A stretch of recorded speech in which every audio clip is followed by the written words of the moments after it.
जोहार झारखंड, मैं हूं संतोष गंगवार। बुलेटिन की शुरुआत करेंगे इस वक्त की बड़ी खबर के साथ। गिरिडीह से इस वक्त की बड़ी खबर मिल रही है। ज्वेलर्स से लूट की कोशिश नाकाम हुई है।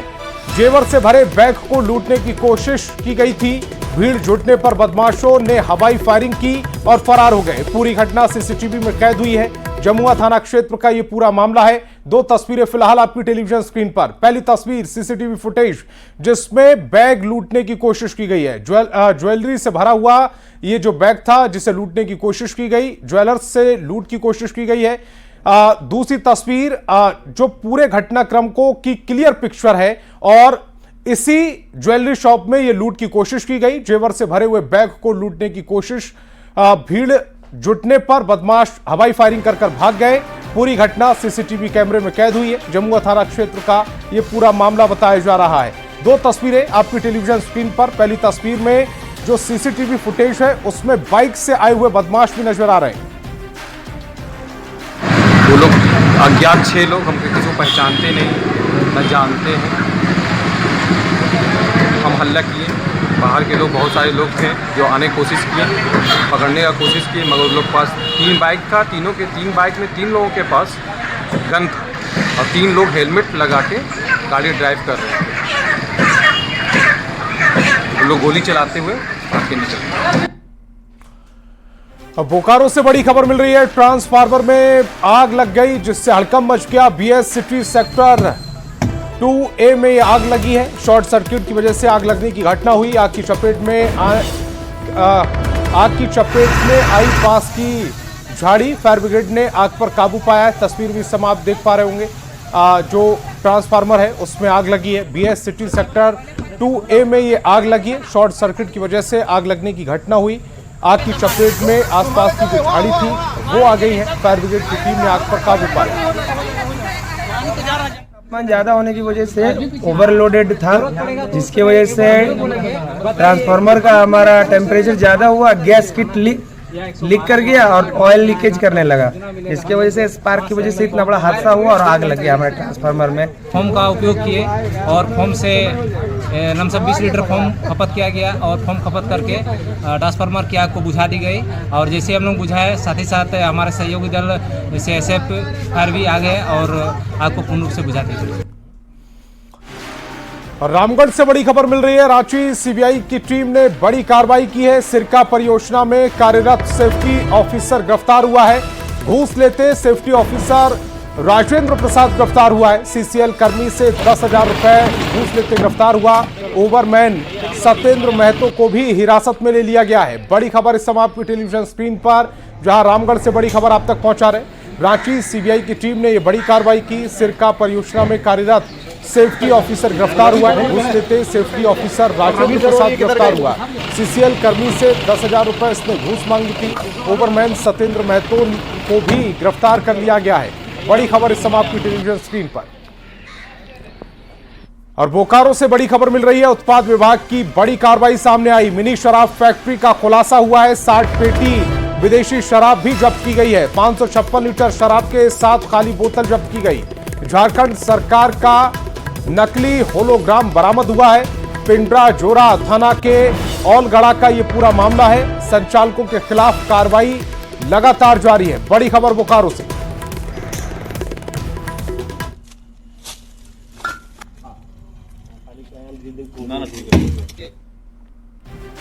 और खबर हजारीबाग से, जहां बरही थाना क्षेत्र के जवाहर घाटी के पास गाड़ी पुल के डिवाइडर से टकराकर तिलैया डैम में जा गिरी थी। मिली जानकारी के मुताबिक गाड़ी में 4 लोग सवार थे, जिसमें से 2 यात्री ने शीशा तोड़कर अपनी जान बचाई थी। एक यात्री की पानी में डूबने से मौत हो गई थी, जबकि चौथे व्यक्ति का कोई सुराग नहीं मिल सका।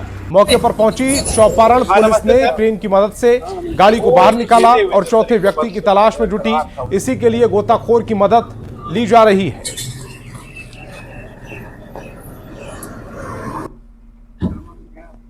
लोगों की मौत हो चुकी है। एक लोग वहां झेल रहा है, ठीक है, हाँ, और चौथा मिल नहीं रहा है, और चौथा इसी में है, जो कि आपका ना ही तो प्रशासन का गाड़ी का यहाँ पता है, ना ही उनका कोई पहरा है यहाँ पे, ठीक है। हम उनका अंकल बोल रहे हैं, जो कि मेरा भतीजा को कभी सुबह से देखा नहीं है। 10 बजे कुछ काम से कहीं और वापस लौटते बस सुबह जब मैं सुबह उठा 6 बजे तो पता चला ये घटना हो गया। कितने लोगों की मृत्यु हुई, कितने लोग अभी हैं इसमें? मुझे तो नहीं पता, बस 3 लोग का मृत्यु हो गई है, बाकी शायद 5 लोग थे, एक भाग गया और एक बचा हुआ है। मैं हजारीबाग और कोडरमा जिला के सीमावर्ती क्षेत्र जवाहर घाटी के समीप हूं और आपको यहां पे मैं तस्वीर दिखाना चाहूंगा कि देखिए आपको यह जो तस्वीर नजर आ रहा है यह जवाहर घाटी का है। इस तस्वीर को दिखाने के पीछे की अगर हम वजह की बात करें तो अहले सुबह जो है तिलैया के रहने वाले कुछ लोग बोलेरो वाहन से अपने घर की तरफ जा रहे थे और अचानक जो वाहन है इसी डिवाइडर से टकराती है और टकराने के बाद जो है यात्रियों से भरी जो बोलेरो वाहन है इस पानी में समा जाती है। बता दें कि इस घटना में जो है 2 लोगों की दर्दनाक मौत हो गई है। हालांकि 2 लोगों ने जो है किसी तरीके से वाहन के शीशे को तोड़कर जो है जान को बचाया है, लेकिन जिस तरीके से यह जो घटना हुई है इसमें राहुल सोनकार नामक शख्स की जो है वो मौत हुई है। प्रशासन के द्वारा रेस्क्यू कर उनके शव को पोस्टमार्टम के लिए भेज दिया गया। दूसरी तरफ बात करें तो एक आशीष नामक जो शख्स है अभी भी इस पानी के अंदर समाया हुआ है और अभी तक इसकी कोई भी जानकारी कहीं से कुछ भी पता नहीं चल पाया है। हालांकि इस संदर्भ में जब हमने स्थानीय प्रशासन से जब हमने बात की तो उन्होंने बताया है कि इसको लेकर जो है एनडीआरएफ टीम को भी सूचना दे दी गई है। अब देखने वाली बात होगी कि एनडीआरएफ की जो टीम है वो कब तक जवाहर घाटी पहुंचती है और इस तिलैया डैम से जो है आशीष के शव को जो है रेस्क्यू किया जाता है। हालांकि इस घटना को लेकर जो है क्षेत्र में सनसनी भी देखने को मिल रहा है। तो दूसरी तरफ आपको जो तस्वीर दिखाना चाहेंगे कि उनके आस पड़ोस के लोग हैं, परिजन है, वो काफी परेशान है कि उनके जो परिजन का जो शव है, आशीष का जो शव है वो इस पानी से रेस्क्यू किया जा सके। सुशांत सोनी, न्यूज 18 हजारीबाग। सरायकेला से बड़ी खबर मिल रही, दूध फैक्ट्री में भीषण आग लगी है। आग लगने से अफरा तफरी का माहौल है। सभी कर्मचारी हैं वो कंपनी से बाहर निकले। फायर ब्रिगेड की टीम मौके पर मौजूद है। आग लगने से लाखों के नुकसान की आशंका है। के चौक थाना क्षेत्र की ये पूरी घटना बताई जा रही है और हमारे संवाददाता ज्यादा जानकारी के साथ आशीष जुड़ रहे हैं फोन लाइन पर। आशीष, ये पूरी जो घटनाक्रम हुआ है, किस तरह से आग लगी है, कोई जानकारी अब तक मिली?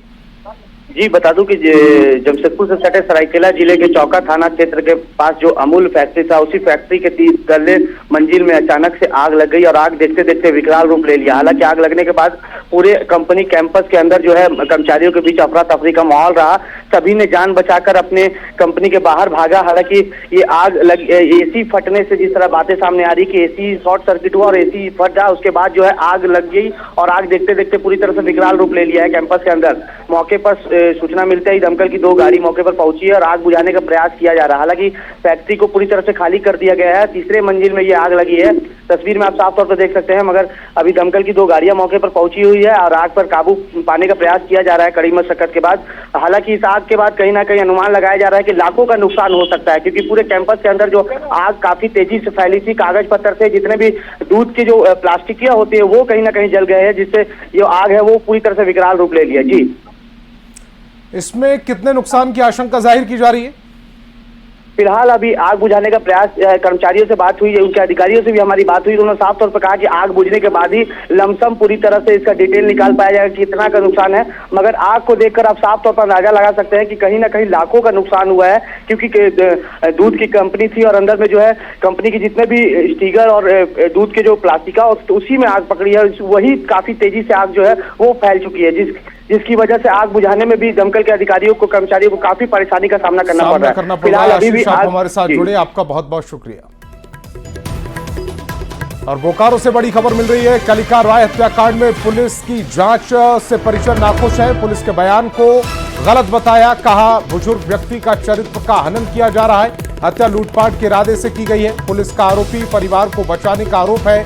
दरअसल आरोप है कि किराएदार ने बुजुर्ग की हत्या की थी। कलिका पर छेड़खानी का आरोप था। छेड़खानी से नाराज होकर किराएदार ने ही इस हत्याकांड को अंजाम दिया, जिसके बाद अब जो परिजन है वो इस पूरे पुलिस की जो जांच पड़ताल है उस पर सवाल उठा रहे हैं। कह रहे हैं कि एक बुजुर्ग का चरित्र हनन किया जा रहा है। सदस्यों को बचाया जा रहा है। भी पति नवल ठाकुर एवं उसके परिवार के अन्य सदस्यों द्वारा जघन्य हत्या कर नकदी के साथ साथ अन्य कई कीमती सामानों की लूटपाट की गई। पुलिस ने जो प्रेस कॉन्फ्रेंस 13/5/2025 को किया था उससे स्पष्ट होता है कि उसके परिवार के सदस्यों को बचाया जा रहा है, जबकि घर में उपलब्ध साक्ष्यों से स्पष्ट है कि परिवार के लोग मिल करके मेरे पिता की हत्या किए हैं। पुलिस अभी तक हमारे परिवार के सदस्यों को घटनास्थल पर जाने की अनुमति नहीं दी। आज भी घर का मुख्य दरवाजा बंद करके रखा गया है। घटनास्थल के निरीक्षण के उपरांत स्पष्ट है कि लूटपाट के इरादे से हत्या को अंजाम दिया गया और मामले को चरित्र हरण की दिशा में मोड़ने का प्रयास किया गया है। के परिवार के साथ जो जघन्य अपराध हुआ है, पूरा एसोसिएशन के साथ खड़ा है और जहां भी जरूरत पड़ेगी हम लोग इस केस को अंतिम तक निपटारे का प्रयास करेंगे। कानूनी लड़ाई हम बखूबी लड़ेंगे और मैं यही मांग करता हूं कि जो वस्तु स्थिति मैंने देखा है पूरे घर को घूमने के बाद, उससे स्पष्ट हो रहा है कि फर्दर जांच की जरूरत है। जो कल प्रेस कॉन्फ्रेंस किया गया है, वो प्रेस कॉन्फ्रेंस का जो आउटपुट दिया गया है वो सफिशिएंट नहीं है। फर्दर इसका इन्वेस्टिगेशन करना है। जो साक्ष्य उपलब्ध हैं,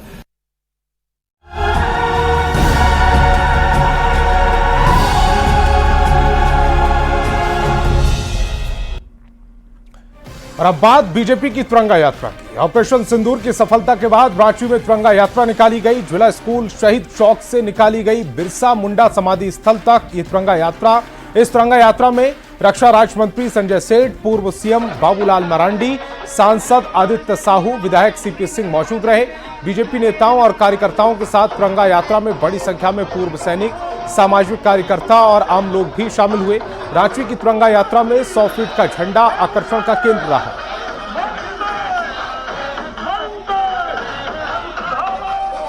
तिरंगा यात्रा निकाली जा रही है और जिला स्कूल शहीद चौक से देख सकते हैं कि यहाँ पर तिरंगा यात्रा निकाली जा रही है। तिरंगा यात्रा सीधे यहाँ से शहीद चौक से सीधे कोकर बिरसा मुंडा समाधि स्थल जाएगी। सर 100 फीट लंबा तिरंगा, ऑपरेशन सिंदूर के बाद जो माहौल है क्या कहेंगे? भारत की सेना के पराक्रम, युद्ध कौशल और उनके शौर्य पर हर भारतवासी को गर्व होना चाहिए। भारतीय जनता पार्टी एक राष्ट्रवादी पार्टी है और सेना के शौर्य पर हमेशा नाच करती रही है। तमाम लोग यहाँ पहुंची हैं और ये जताने की कोशिश है कि ऑपरेशन सिंदूर में जिस तरीके से जो जिक्र किया गया महिलाओं का और महिलाओं नारी शक्ति की जो बात सामने आई, क्या कहेंगे? ऑपरेशन सिंदूर में नारी शक्ति की बात जिस तरीके से सामने आई और अब तिरंगा लहरा रहा है। ऐसे भी भारत में नारी शक्ति की पूजा की जाती है और कहा भी जाता है कि जहाँ नारी की पूजा होती है वहीं देवताओं का वास होता है। और ऐसे नारी शक्ति के पर ये पाक का नापाक इरादा छूने की कोशिश की थी और उसी का जवाब है ऑपरेशन सिंदूर। और इसमें मोदी जी ने कहा था कि आपने हमारे निर्दोष लोगों को मारा है, हम घुस के मारेंगे। घुस के मारा और ऑपरेशन सिंदूर हमारी महिलाओं ने लीड किया है, जो ये कहने के लिए है कि भारत की महिलाएं कहीं पीछे नहीं है। तिरंगा यात्रा में उमड़ी भीड़ जो है, ये भीड़ जो है सीधे ये भीड़ निकलेगी आपको कोकर बिरसा मुंडा समाधि स्थल।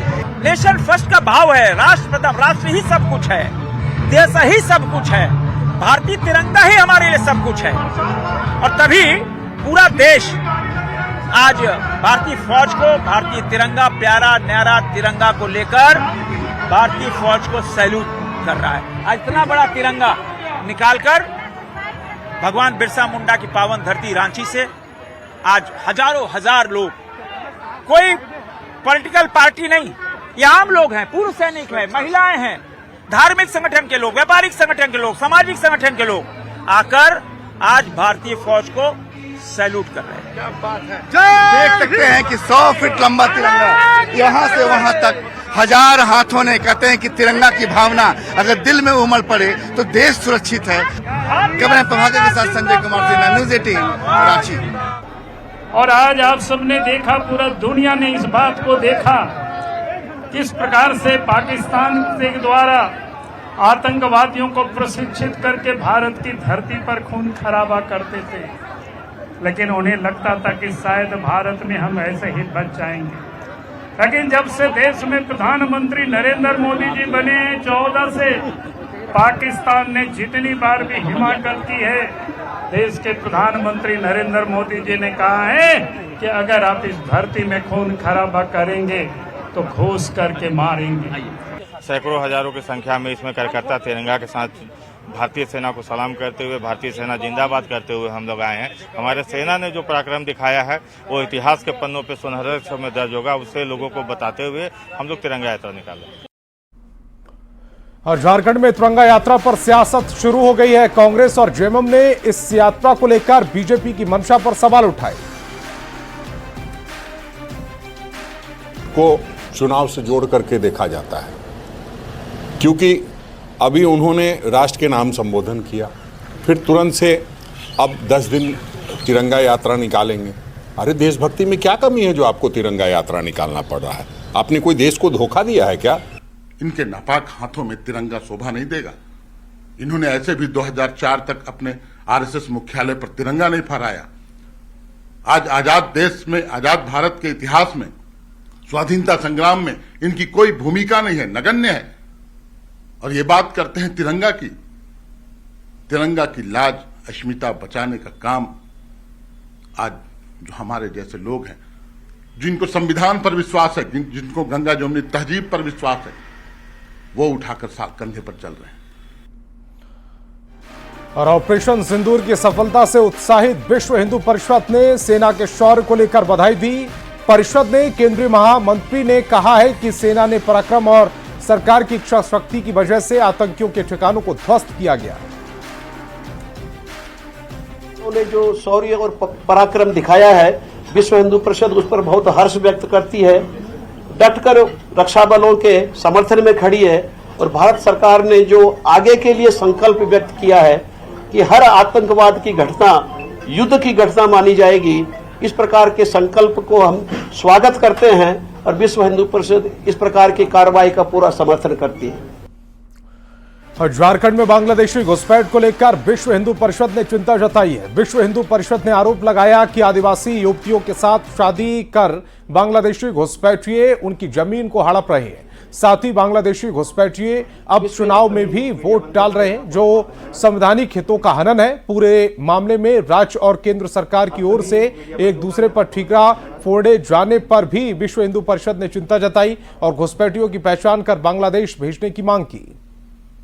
आप सभी मीडिया बंधुओं का यहाँ बहुत बहुत धन्यवाद। में भी ऐसे अवैध प्रवासियों का, बांग्लादेशियों का नाम वोटर लिस्ट में भी जोड़ा गया है, इसलिए संवैधानिक व्यवस्था की दृष्टि से भी इन सारे गंभीर विषयों को ध्यान में रखते हुए बांग्लादेशियों को चिन्हित करें, गिरफ्तार करें और उनको वापस बांग्लादेश भेजने की तुरंत प्रभावी कार्रवाई करें, विश्व हिंदू परिषद मांग करती है।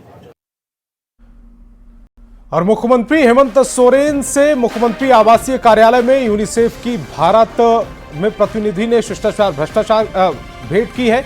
इस मौके पर उन्होंने झारखंड में बच्चों के समग्र विकास के लिए यूनिसेफ द्वारा संचालित योजनाओं, कार्यों और गतिविधियों से मुख्यमंत्री को अवगत कराया। उन्होंने बाल अधिकारी के संरक्षण, शिक्षा, स्वास्थ्य और उनके व्यक्तित्व के विकास के लिए बेहतर माहौल बनाने हेतु सरकार के संबंधित विभागों के साथ समन्वय बनाकर कार्य करने की इच्छा व्यक्त की।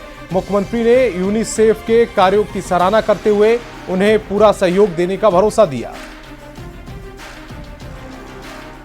और खबर रांची से, झारखंड के सबसे बड़े अस्पताल रिम्स में ट्रॉमा सेंटर में दवा की कमी को दूर करने के लिए मॉनिटरिंग टीम बनाई गई है। दरअसल कुछ दिन पहले न्यूज 18 ने रिम्स के ट्रॉमा सेंटर में दवा की कमी का दावा किया था, खबर दिखाई थी, जिसके बाद मामले का रिम्स डायरेक्टर ने संज्ञान लिया और स्टोर में 3 महीने के दवा का स्टॉक रखने का निर्देश दिया।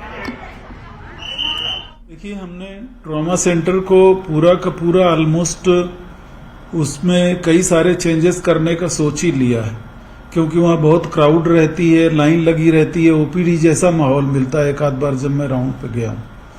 तो इसलिए एक तो हमने ट्रॉमा सेंटर का एक रीओरिएंटेशन करने के लिए इंचार्ज को कहा, ट्रॉमा इंचार्ज को, ताकि वो रीओरिएंटेशन ऐसा होगा कि पेशेंट्स आते जाएं और डिस्पोज होते जाएं। और सीबीएसई 12वीं बोर्ड की परीक्षा में डीएवी वर्का काना के छात्र छात्राओं ने एक नया रिकॉर्ड बनाया है। 12वीं आर्ट्स में 1 से लेकर 4थे स्थान तक रामगढ़ जिला टॉपर यहीं के छात्र रहे हैं। कॉमर्स के डीएवी के जब जैन को 96.8 और साइंस में डीएवी वर्का काना के रोशन कुमार को 95% अंक मिले हैं। बच्चों का ढोल नगाड़ों के बीच और फूल माला पहनाकर भव्य स्वागत किया गया। इस दौरान बच्चों ने जमकर भांगड़ा डांस भी किया। रिजल्ट आ गया है और यहाँ पर ढोल नगाड़े बज रहे हैं, केक काटे जा रहे हैं, मिठाइयाँ बांटी जा रही है। आप देख सकते हैं बच्चों के चेहरे पर खुशी है, क्योंकि डीएवी बरकाकाना के जो बच्चे हैं डिस्ट्रिक्ट में टॉपर हुए हैं, आर्ट्स फैकल्टी में, साइंस में, कॉमर्स में। यहाँ हम सीधे प्रिंसिपल से बात करेंगे, कैसा रिजल्ट रहा? रिजल्ट बहुत शानदार रहा इस बार 12th का, अनएक्सपेक्टेड था और बच्चों ने वाकई कमाल किया। जैसे तानिया महतो 98.6 से डिस्ट्रिक्ट टॉप की है, जयश्री 98.4, तनिषा सृष्टि 97, कॉमर्स में टॉपर है 96.8 आर्जव। ये हमारा रोशन जो कि जेई मेंस में पूरे डिस्ट्रिक्ट में 99.7 परसेंटाइल प्लस 95% बोर्ड में। तो इन्होंने एक नया इतिहास रच दिया डीएवी बरकाकाना के बुक्स में और पूरी हिस्ट्री आज के बाद इन्हें याद रखेगी। और इन्होंने एक नई बेंचमार्क क्रिएट की है कि इससे नीचे तो अब रिजल्ट आना ही नहीं है। आर्ट्स की टॉपर बनी है डिस्ट्रिक्ट की, 98.6 आपका मार्क्स है। आगे क्या बनना चाहते हैं, क्या? जी, मुझे यूपीएससी सीएससी एग्ज़ाम देना है और मैं आईएफएस ऑफिसर बनना चाहती हूँ अपने लाइफ में। आप सेकंड टॉपर बनी हो, कैसे आगे का भविष्य देख रही हैं? मुझे जर्नलिज्म की फील्ड में आगे बढ़ना है because I think it is something that I have been very passionate about and मैं चाहती हूँ कि मैं इसी चीज़ में आगे बढ़ते रहूँ। आप जर्नलिस्ट बनना चाहती हैं? जी। अयो, गुड नेम? सर तनिषा। आपका मार्क्स कितना है? सर 97%। आगे क्या बनना है? मैं आगे लॉयर बनना चाहती हूँ। मैंने उसके लिए क्लैट का एग्ज़ाम दिया था तो उसमें मेरे रैंक 514 आए हैं, तो मैं आगे बस उसी में लॉयर में अपनी पढ़ाई करूँगी। आपका गुड नेम? सृष्टि। आपका मार्क्स कितना है? 97%। आप आगे जाके क्या बनना? आईएएस ऑफिसर बनना चाहती हूँ और देश की सेवा करना चाहती हूँ। मेरा बचपन से यही सपना ही है। आईएएस बनकर। तो कुछ और लोग हैं? फाइनेंस सेक्टर में जाना चाहता हूँ एज मैं कॉमर्स लिया हूँ एंड मैं चाहता हूँ कि मैं फाइनेंशियल एफिशिएंसी को देश की बढ़ाऊँ ताकि इवन देश के हिंटरलैंड्स में भी है ना एक फाइनेंशियल नेटवर्क बिल्ड हो सके। एडवांस का एग्ज़ाम निकाल के आईआईटी में सीएससी ब्रांच लेने का एम है, अब देखते हैं जो होगा। तो देख सकते हैं बच्चों के चेहरे पर खुशी है और एक खुशी होनी भी चाहिए क्योंकि इनका मेहनत का फल आज यहाँ पर मिल गया है। तो बच्चे हैं, कुछ झिझक भी है, लेकिन इनकी सफलता जो है ये मायने रखती है और बच्चों के चेहरे पर खुशी देखी जा सकती है। इनका ग्रैंड वेलकम किया गया ढोल नगाड़े के बीच में। और बोकारो के Ram Rudra CM school of excellence के छात्रों ने सीबीएसई बोर्ड परीक्षा में अच्छा प्रदर्शन किया। स्कूल के 100% छात्र परीक्षा में सफल हुए, जिससे स्कूल अब महंगी फीस वसूलने वाले निजी स्कूलों को टक्कर दे रहा है। प्रिंसिपल ने इस उपलब्धि पर सभी विद्यार्थियों, शिक्षकों और अभिभावकों को बधाई दी और मुख्यमंत्री के प्रति आभार जताया।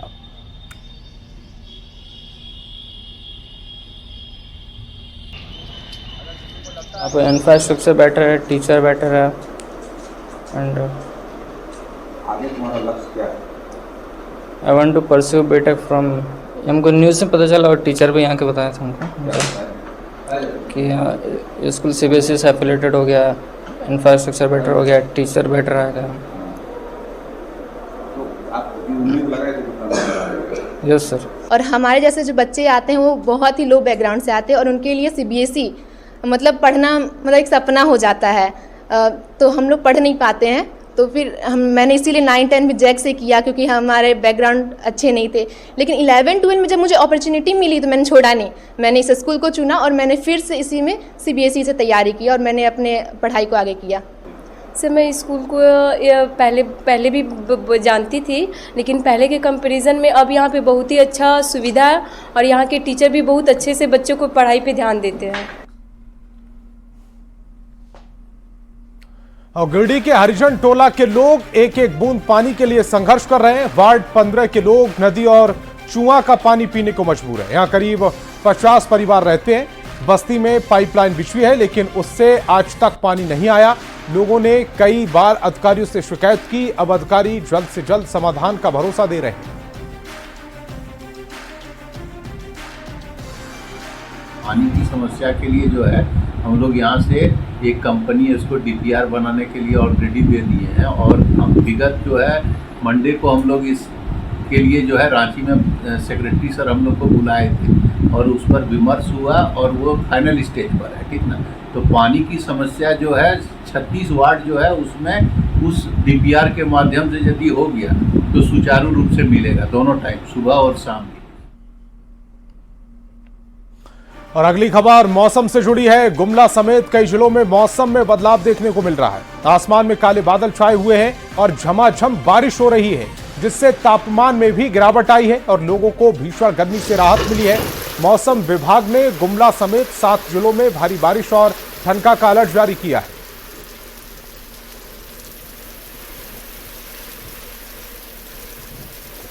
सुबह से ही गुमला में मौसम का मिजाज बदला है। मौसम के मिजाज बदलने से पूरे आसमान में काले बादल छाए हुए हैं। आपको तस्वीरों के माध्यम से हम दिखाना चाहेंगे। जो आज सुबह से ही जो मौसम है इसी प्रकार है। बारिश होने की मौसम विभाग के द्वारा में संभावना जताई जा रही है। इसके साथ ही आपको बता दें वज्रपात की भी संभावना जताई गई है। हालांकि जो मौसम बदला है, मौसम के बदलने से जो कई दिनों से लगातार भीषण गर्मी पड़ रही थी, तो विभाग के द्वारा भी अगले 2-3 दिनों तक और ऐसे ही मौसम रहने की संभावना जताई गई है। इसके साथ जो वज्रपात की भी संभावना जताई गई है और कई जिलों में इसको लेकर के अलर्ट जारी किया गया है। हालांकि जो मौसम बदला है, मौसम के बदलने से जरूर जो भीषण गर्मी पड़ रही थी उससे लोगों को राहत मिली है। रुपेश कुमार भगत, न्यूज़ 18 गुमला। तो इस बुलेटिन में फिलहाल इतना ही। आप देखते रहिए न्यूज़ 18 बिहार झारखंड।